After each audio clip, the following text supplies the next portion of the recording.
tenemos la tangente a una elipse. Tenemos la posición de un foco de la elipse. Y tenemos la distancia 2A. Vamos a marcar un segmento de longitud dada. Pues por ejemplo, desde aquí vamos a poner longitud, por ejemplo, 8 o 7. Bueno, pues esta es la distancia 2A, ¿no? O sea, lo que es el eje mayor de la elipse, ¿no? Mientras que este es el foco y esta es la tangente. Entonces se pide calcular los demás datos de la elipse.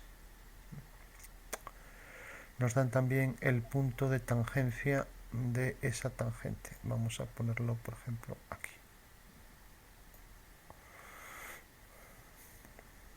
Bueno, pues tenemos entonces el punto de tangencia, la tangente, el foco y la distancia 2A. Entonces cojo y hago centro en F con la distancia 2A. Entonces vengo aquí y cojo circunferencia con centro y radio 7, el que nos dieron. O sea que cojo aquí la distancia esta. Para verificar que es cierto, pues puedo hacer una línea paralela por este punto a este segmento y hacer la traslación. Entonces, si uno este punto con este,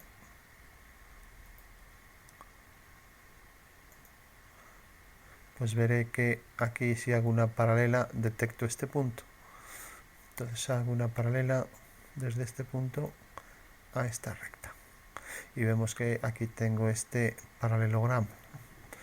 Bueno, pues efectivamente lo que he hecho ha sido pues una circunferencia focal, que es aquella, bueno, la circunferencia focal que es aquella que tiene por radio 2A.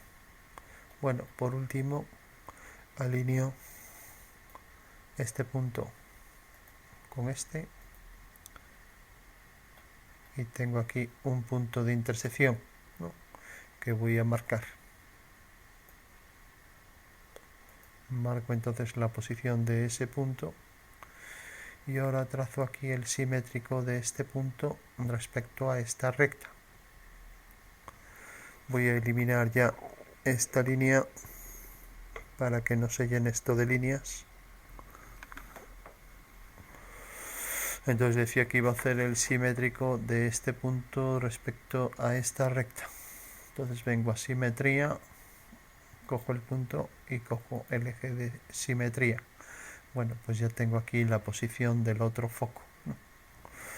Y como esta es la posición del otro foco, ya puedo trazar la posición entonces de los vértices, ya que la distancia, voy a eliminar este punto, la distancia entre los vértices del eje mayor pues es esta, 7. Entonces hago una línea que pase por estos dos puntos y va a ser la dirección del eje mayor. Y por último cojo esta distancia, cojo el punto medio entre este punto y este, y ahora hago una circunferencia de centro este y radio 3,5.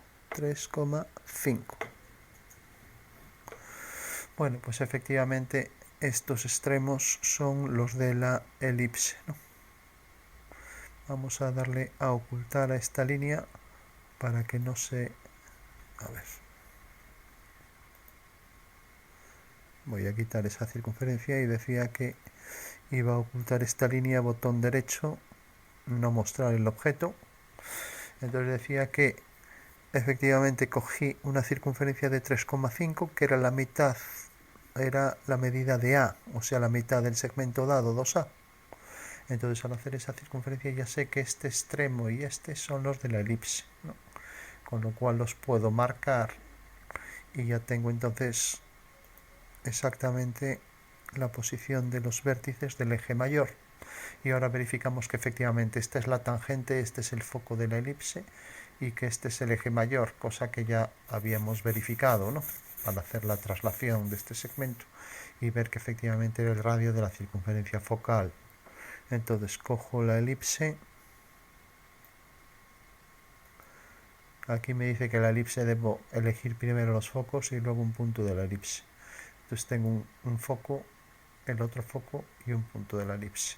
Bueno, pues verificamos que efectivamente es tangente en este punto, esta es la línea tangente y tenemos que este es el foco, con lo cual queda demostrada la validez del procedimiento. Entonces recordamos, nos dieron la distancia 2A, que es la distancia de vértice a vértice, no teníamos el otro foco, pero cogimos esa distancia como radio y una vez que tenemos el radio, pues hacemos el simétrico de este punto y ya tenemos el foco. Y si tenemos los dos focos y tenemos ya la longitud del eje mayor, la elipse ya queda perfectamente definida, con lo cual el ejercicio queda resuelto.